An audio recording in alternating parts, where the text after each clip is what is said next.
Bonjour, bienvenue sur un cours qui va s'appeler aujourd'hui la proportionnalité. Alors la proportionnalité, c'est un énorme truc. Vous allez en avoir en 6e, en 5e, en 4e, en 3e, avec différentes méthodes, avec différentes choses.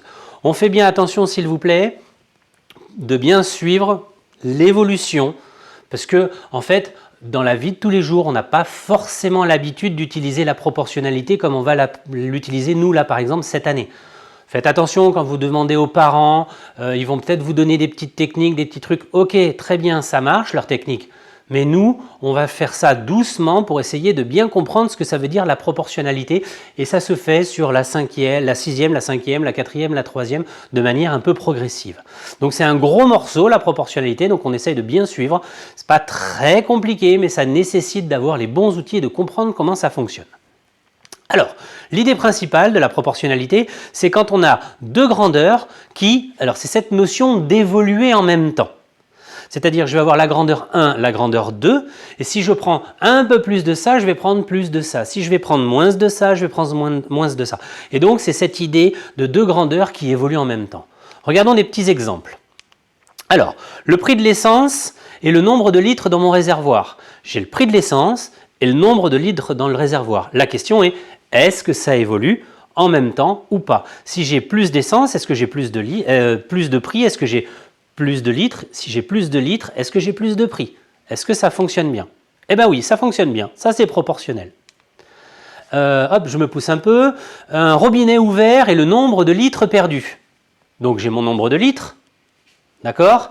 Et je vais avoir le temps. Plus je vais le laisser ouvert, plus je vais perdre de litres. Moins je vais le laisser ouvert, moins je vais perdre de litres. Ben ça, c'est proportionnel également.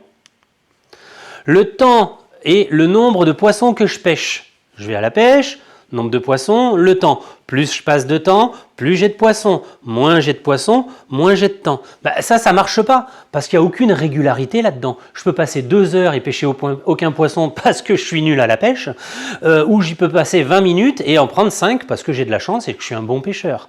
Donc ça n'est pas proportionnel. Dernier exemple, l'âge d'une personne et sa taille. L'âge et sa taille. Quand il est petit en âge, il est petit en taille, il devient plus vieux, il grandit, il devient plus vieux. On a l'impression que ça marche. Et puis au bout d'un moment, ben ça s'arrête. Parce qu'il se trouve que vers 16-17 ans, on arrête de grandir. Par contre, on continue à devenir de plus en plus vieux. Donc, ça n'est pas proportionnel non plus.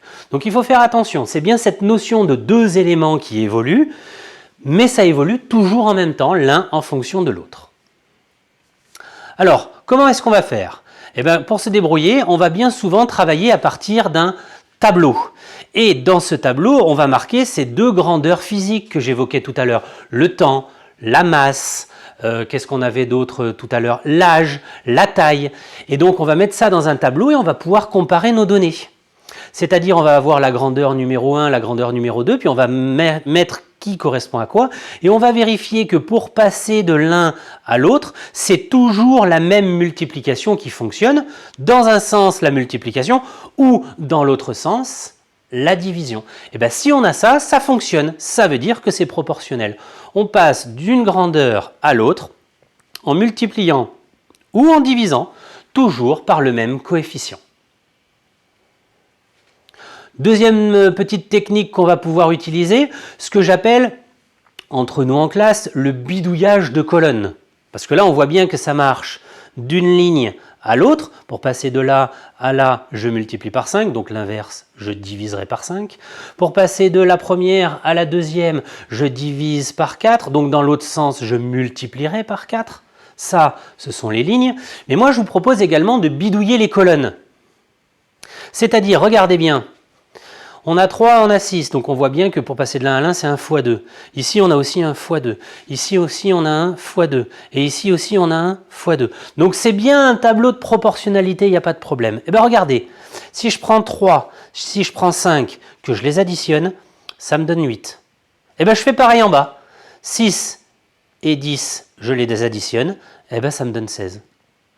Ici j'ai 10, je le multiplie par 2, ça me fait 20. Et bien ici j'ai 5, je le multiplie par 2, ça fait 10. Donc on peut également travailler sur les colonnes.